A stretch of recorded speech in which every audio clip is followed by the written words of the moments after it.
الحمدللہ رب العالمین والصلاة والسلام علی رسولہ الکریم نبینا محمد وعلی آلہ واصحابہ اجمعین وعلی من تبعہم بإحسان الی یوم الدین اما بعد۔ محترم حضرات اور پردہ نشین خواتین اسلام، ہر انسان پر یہ ضروری ہے، واجب ہے کہ وہ اللہ تبارک و تعالی کو ایک جانے، اس کا یہ ایمان ہو کہ اللہ تبارک و تعالیٰ کا کوئی شریک نہیں، کوئی ساجھی نہیں۔ جس طرح اللہ تبارک و تعالیٰ نے اس پوری کائنات کو پیدا کیا، اللہ وحدہ لا شریک ہی اس پوری کائنات کو چلا رہا ہے۔ اللہ تبارک و تعالیٰ کا کوئی شریک نہیں اس کائنات کے چلانے میں۔ لیکن صرف یہ عقیدہ رکھ لینا کافی نہیں ہے کل قیامت کے دن کامیابی حاصل کرنے کے لیے، بلکہ عبادت کے معاملے میں بھی اسی توحید پر جمے رہنا ضروری ہے۔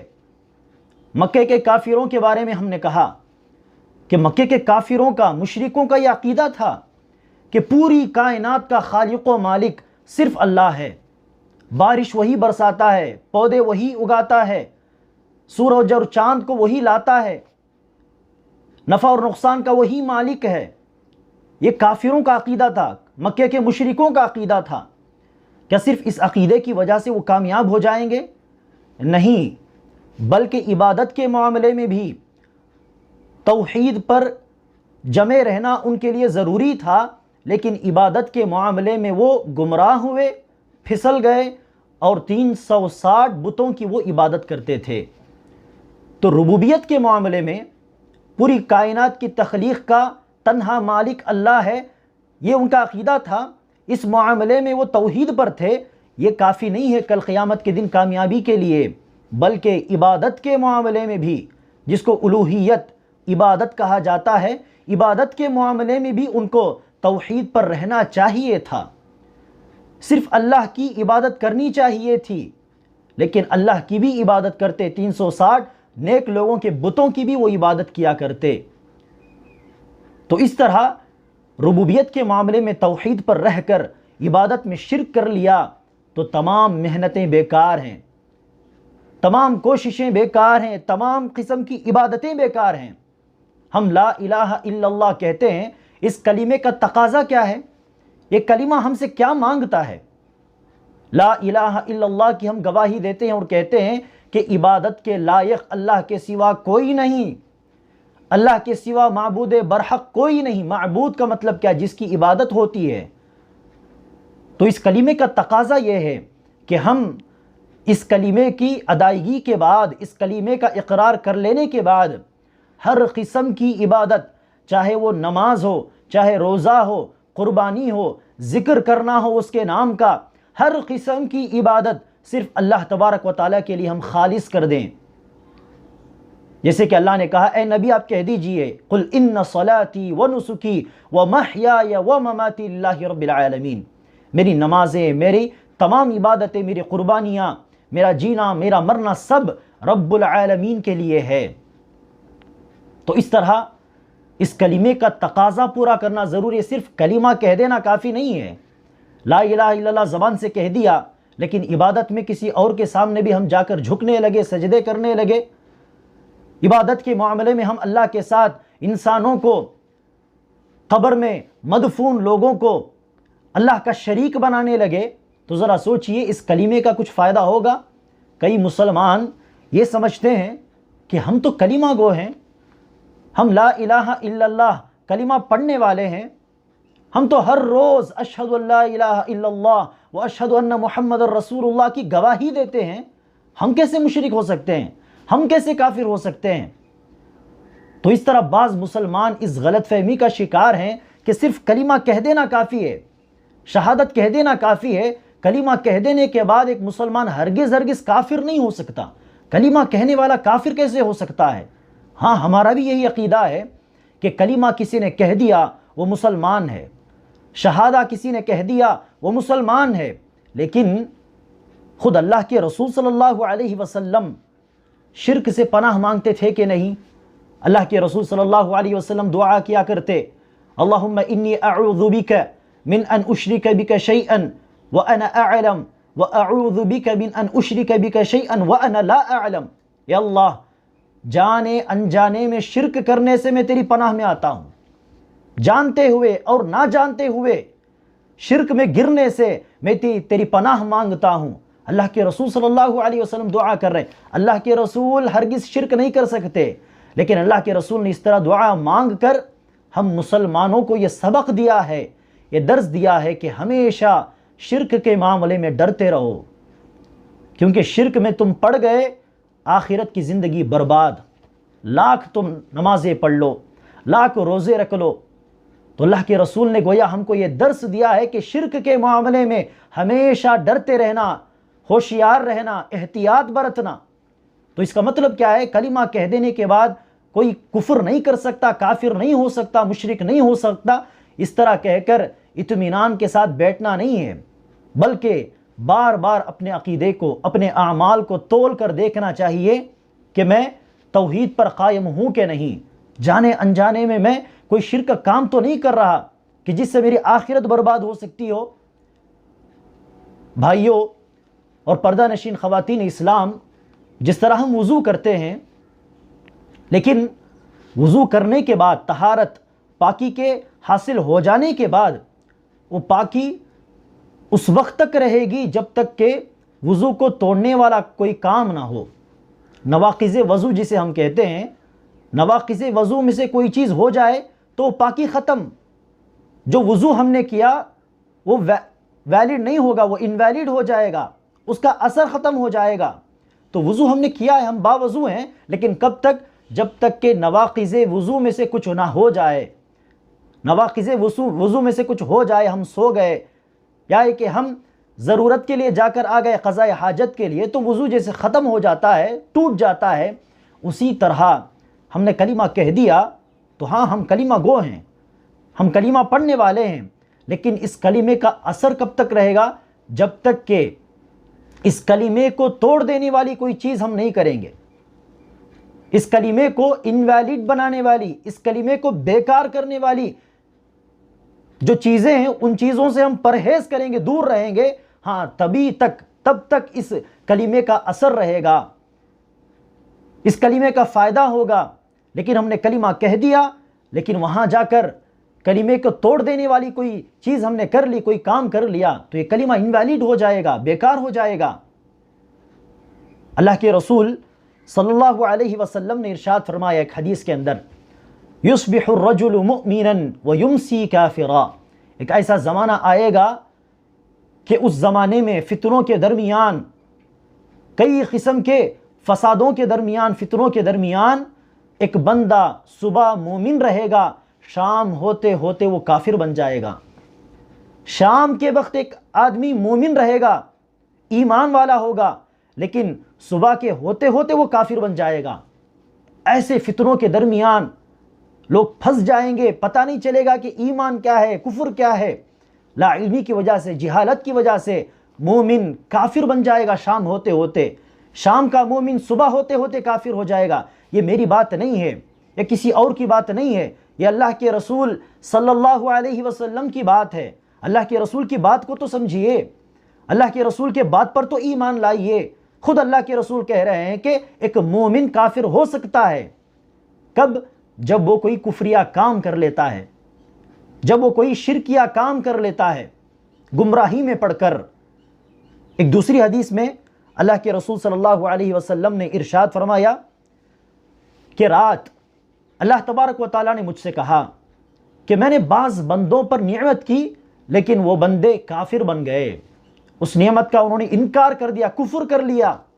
اللہ کے رسول نے کہا، جس کسی نے بارش کے پڑنے پر کہا مطرنا بنوء کذا و کذا، کہ فلاں ستارے سے بارش پڑی ہے، فلاں ستارے کی وجہ سے بارش پڑی ہے، ستارہ فلاں نام راز فلاں ستارہ، اس طرح کہہ کر جو لوگ غلط عقیدے میں پڑ جاتے ہیں، ایسے الفاظ استعمال کرتے ہیں، کفریہ اور شرکیہ الفاظ، یہ کہنے کے بجائے کہ اللہ نے بارش نازل کی، بارش برسانے کا کام اللہ کا ہے، نفع و نقصان کا مالک اللہ ہے، اس طرح ایمان رکھنے کے بجائے ستاروں پر ایمان، ستاروں کی گردشوں پر ایمان، تو اس طرح جو لوگ کہیں گے وہ لوگ کافر ہو جائیں گے، یہ اللہ کے رسول نے اس حدیث میں ارشاد فرمایا۔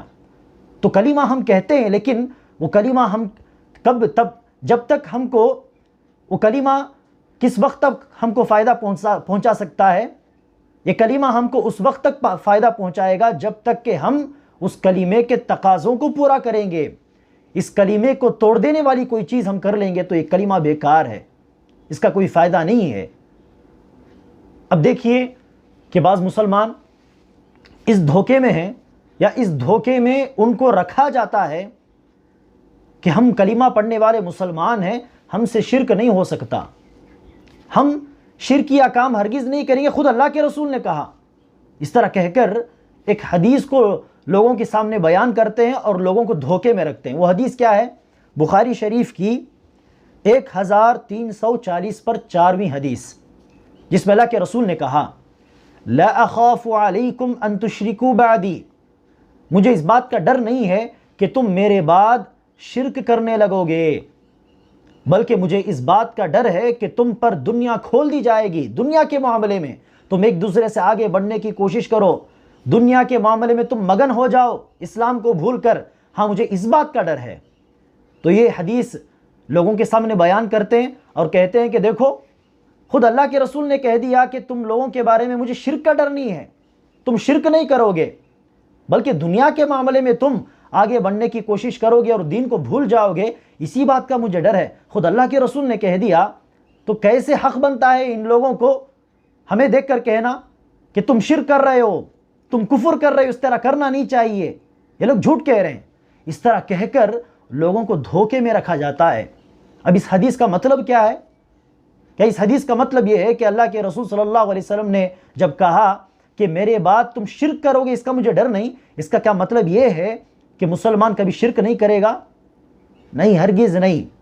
جیسے کہ مسلم شریف کی ایک دوسری حدیث ہے، حدیث نمبر 2960 پر 1، جس میں اللہ کے رسول نے اسی انداز میں کہا للفقر اخشى علیکم، مجھے تمہارے بارے میں غریبی کا ڈر نہیں، تم غربت میں رہو گے، مفلسی میں رہو گے، اس بات کا ڈر نہیں، بلکہ مجھے اس بات کا ڈر ہے کہ تم پر دنیا کھول دی جائے گی، دنیا کی نعمتیں، مال و دولت کی فراوانی ہوگی، تو مال و دولت میں تم لوگ مگن ہو جاؤ گے، اس بات کا مجھے ڈر ہے، لیکن فقیری کا ڈر نہیں ہے۔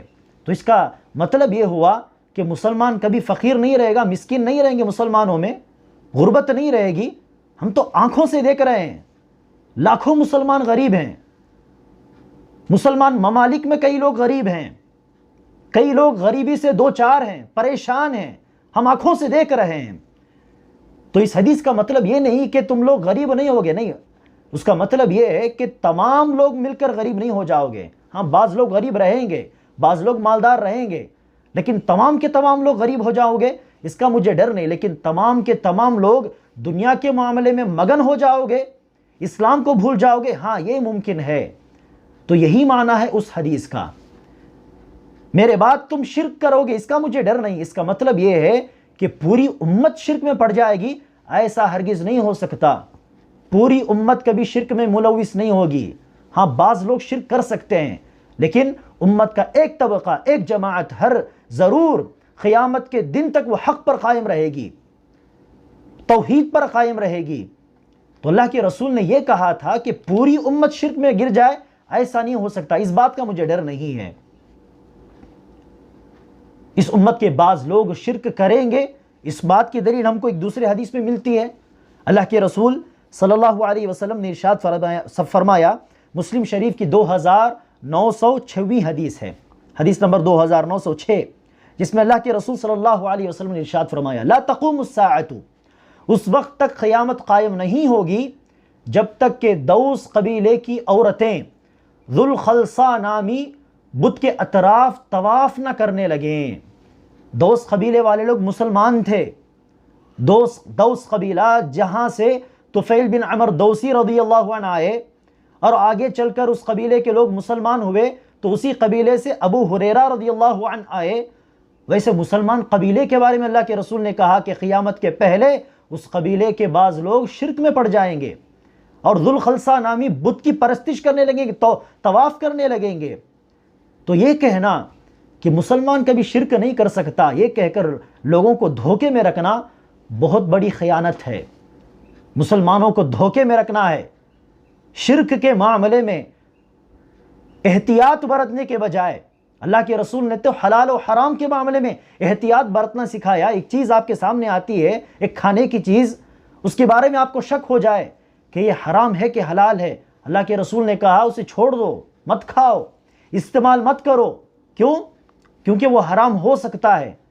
جب اللہ کے رسول نے حرام و حلال کے معاملے میں اتنا احتیاط سکھایا اور آپ شرک کے معاملے میں اتنے غفلت کے شکار ہیں، شرک کے معاملے میں جن چیزوں کو قرآن و حدیث میں شرک کہا گیا ویسی چیزوں میں پتہ نہیں کیا کیا جواب دے کر، حدیثوں کو توڑ مروڑ کر اس کو صحیح بتاتے ہیں اور لوگوں کو دھوکے میں رکھتے ہیں۔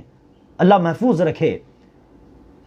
محترم حضرات اور خواتین، یہ ہمارے عقیدے کا معاملہ ہے، یہ ہمارے آخرت کی کامیابی کا معاملہ ہے۔ اس معاملے میں ہرگز رزق لینا عقل مندی نہیں، ہرگز جو ہے اس معاملے میں بے احتیاطی برتنا عقل مندی ہو ہی نہیں سکتی۔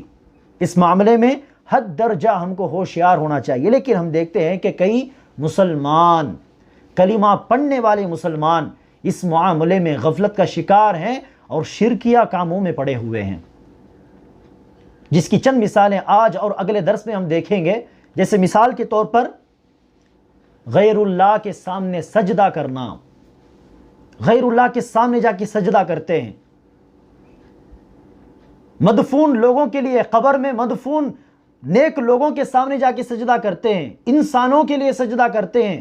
اور جب پوچھا جائے ارے بھائی کیوں سجدہ کر رہے ہو، کہتے ہیں کہ ہم تو بس تعظیم کر رہے ہیں، ہم عبادت نہیں کر رہے، ہم عبادت نہیں کر رہے ہیں بلکہ ہم تو ان کی تعظیم کر رہے ہیں، ان کی عزت کر رہے ہیں جھک کر، سجدہ کر کے۔ اب ذرا سوچئے، کیا عزت کے لیے سجدہ کرنا جائز ہے؟ ہاں، عبادت کے لیے آپ سجدہ نہیں کر رہے ہو، لیکن کیا عزت کے لیے، تعظیم کے لیے سجدہ کرنا بھی اس آخری دین کے اندر جائز ہے؟ اللہ کے رسول نے کیا نہیں کہا کہ اگر سجدہ جائز ہوتا، تعظیم کا سجدہ، تو میں عورتوں کو حکم دیتا کہ وہ اپنے مردوں کے لیے سجدہ کرے؟ اللہ کے رسول نے تو منع کیا ہے۔ تو تعظیم کا سجدہ جائز ہے، کس نے کہا آپ سے؟ تعظیم کے سجدے کی اجازت آپ کو کس نے دی؟ ہاں، تعظیم کے لیے آپ سجدہ کر رہے ہیں، ہم مان لیتے ہیں، لیکن تعظیم کا سجدہ جائز ہے، کس نے کہا آپ سے یہ بات؟ اور دوسری بات، کیا صحابہ کرام نے اس طرح تعظیم کی اللہ کے رسول کی؟ ایک صحابی نے تو اجازت مانگی تھی لیکن اللہ کے رسول نے تو منع کر دیا۔ اسی وقت تو اللہ کے رسول نے کہا تھا کہ تعظیم کا سجدہ جائز نہیں ہے، اگر جائز ہوتا تو میں عورتوں کو حکم دیتا۔ تو صحابہ کرام نے ایسی تعظیم نہیں کی اللہ کے رسول کی، تو آپ صحابہ کرام کی اتباع کریں گے یا کسی اور کی اتباع کریں گے؟ یہ تو صحابہ کرام کا طریقہ نہیں تھا۔ اب اللہ کے رسول صلی اللہ علیہ وسلم تعظیم کے سجدے سے بھی منع کر رہے ہیں، اور آپ کسی اور کی بات مانتے ہوئے تعظیم کے سجدے کے نام پر غیر اللہ کے سامنے جھکتے ہیں، سجدہ کرتے ہیں۔ آپ کو اللہ کے رسول کی بات ماننی چاہیے یا دھوکہ دینے والے لوگوں کی بات ماننی چاہیے؟ ذرا غور کیجئے، یہ اسلام کا معاملہ ہے، یہ آپ کی آخرت کی زندگی کا معاملہ ہے، یہ شرک کا معاملہ ہے، اس میں غفلت کا شکار نہیں ہونا چاہیے، اس میں ہوشیار رہ کر کام کرنا چاہیے۔ اللہ کے رسول صلی اللہ علیہ وسلم نے تو کہا، اگر کوئی آدمی یہ پسند کرتا ہے کہ میرے سامنے لوگ کھڑے ہوں، میری عزت کرے، لوگ عزت کرتے ہوئے میرے سامنے لوگ کھڑے ہوں، یہ سوچ کر وہ لوگوں کو حکم دیتا ہے کہ کھڑے رہو، کھڑے رہ کر میری عزت دو، تو اللہ کے رسول صلی اللہ علیہ وسلم نے ایسی حرکت سے منع کیا۔ لوگوں کو کھڑا کر کے عزت دینے کو کہنا، تعظیم دینے کا حکم دینا، یہ ممنوع ہے، اسلام کے اندر جائز نہیں۔ جب کھڑا کرنا ہی جائز نہیں ہے تو ایسے میں سجدے میں گرانا، سجدہ کر کے میری عزت کرو، تعظیم کرو، یہ کہنا، ایسے بھی بعض لوگ ہیں جو اپنے ماننے والے لوگوں سے سجدہ کرواتے ہیں۔ یہ کیسا اسلام ہے؟ کیا یہ اسلام ہے؟ اسلام کے ساتھ اس کا کوئی تعلق ہے؟ ہرگز نہیں۔ سلیمان علیہ السلام کے واقعے میں ہم دیکھتے ہیں کہ ایک پرندہ، ہدہد پرندہ، جس نے دیکھا کہ لوگ ملکہ سبا کے لیے سجدہ کر رہے ہیں، اس کے سامنے جھک رہے ہیں، تو پرندے نے آ کر سلیمان علیہ السلام نے کہا ایک ملکہ کے سامنے سجدہ ریز ہو رہے ہیں، یہ کیسے لوگ ہیں؟ ایک پرندے کو سمجھ میں آ رہا ہے کہ لوگوں کے سامنے، غیر اللہ کے سامنے سجدہ کرنا جائز نہیں، لیکن آج کا مسلمان دھڑیلے سے لوگوں کے سامنے سجدے میں گر جاتا ہے۔ تو یہ ہماری آخرت کی زندگی کا سوال ہے۔ اس معاملے میں ہرگز اس طرح کی غفلت میں پڑے رہنا بہت خطرے والی بات ہے۔ محترم حضرات اور خواتین، اور اسی طرح ہم دیکھتے ہیں کہ اللہ کے نام کا ذکر کرنا ایک عبادت ہے۔ جیسے سجدہ کرنا ایک عبادت، وہ عبادت صرف اللہ کے لیے ہونی چاہیے، تعظیم کے لیے بھی سجدہ جائز نہیں اس آخری شریعت کے اندر، اسی طرح اللہ کا نام لے کر ذکر کرنا بھی ایک عبادت کی قسم ہے۔ سبحان اللہ، الحمدللہ، اللہ اکبر، اس طرح اللہ کا نام لے لے کر، اللہ کے نام کو دہرا کر سبحان اللہ الحمدللہ کی شکل میں تسبیح بیان کرنا، تحمید بیان کرنا، ذکر کرنا، یہ عبادت ہے۔ لیکن ہم دیکھتے ہیں کہ بعض لوگوں کا نام لے کر، نیک لوگوں کا، بزرگوں کا نام لے لے کر، دہرا کر اسی طرح ذکر ہی کی طرح ایک عبادت میں ملوث ہوتے ہیں، بس ان نیک لوگوں کا نام دہراتے جاتے ہیں۔ میں نے ایک کتاب پڑھی جس میں لکھا تھا کہ ہر مرید کے لیے ضروری ہے کہ وہ اپنے شیخ کا نام لے اور ذکر کیا کرے، ہمیشہ شیخ کا تصور ذہن میں رکھے۔ ایسی بات تو اللہ کے بارے میں کہنی چاہیے کہ اللہ کا نام بار بار لیا کرو، ورد کیا کرو، تسبیح بیان کیا کرو، تحمید بیان کیا کرو، تکبیر بیان کیا کرو، اور اللہ کو ہمیشہ ذہن میں رکھو۔ اللہ تبارک و تعالیٰ مجھے دیکھ رہا ہے، اس تصور کے ساتھ جیو۔ یہ تو اللہ کے بارے میں کہنے والی بات تھی، لیکن یہ لوگ تو شیخ کے بارے میں کہہ رہے ہیں، یہ لوگ تو مرید سے کہہ رہے ہیں، مرید کو حکم دے رہے ہیں کہ شیخ کا نام لے اور ذکر کرے۔ کیا یہ اسلام ہو سکتا ہے؟ کیا یہ اللہ تبارک و تعالیٰ کی عبادت میں شرک نہیں ہے؟ تو محترم حضرات اور خواتین، ایسی بہت ساری چیزیں ہیں جس کے اندر ہم دیکھتے ہیں کہ آج کا مسلمان شرک میں، بلکہ کھلے شرک میں پڑا ہوا ہے۔ اللہ محفوظ رکھے۔ اور بھی بہت ساری باتیں ہیں، انشاءاللہ ہم اگلے درس میں اس کے تعلق سے گفتگو کریں گے۔ بس آخر میں یہی کہنا چاہوں گا کہ شرک ایک ایسا گناہ ہے کہ جس میں اگر ہم پڑ گئے اور اسی حالت میں، اللہ نہ کرے، اللہ ہماری حفاظت کرے، اسی حالت میں اگر مر گئے تو کل آخرت کی زندگی کی کامیابی ہرگز ممکن نہیں۔ تو ایسے معاملے میں ہم ایسے چند دھوکوں میں پڑ جانا، کسی نے کہہ دیا کہ ہم تو بس نیک لوگوں کی تعظیم کر رہے ہیں، کسی نے کہہ دیا کہ ہم نیک لوگوں کی عزت کر رہے ہیں، اس طرح کے چند باتوں کو سن کر ہم دھوکے میں پڑ جائیں اور شرک میں ملوث ہو جائیں، یہ کتنا بڑا دھوکہ ہے، کتنا بڑا گھاٹا ہے۔ اللہ تبارک و تعالیٰ سے دعا ہے کہ اللہ تبارک و تعالیٰ ہم تمام کو اس قسم کی تمام باتوں سے محفوظ رکھے، شرکیہ کاموں سے بچائے، آمین۔ السلام علیکم ورحمۃ اللہ وبرکاتہ۔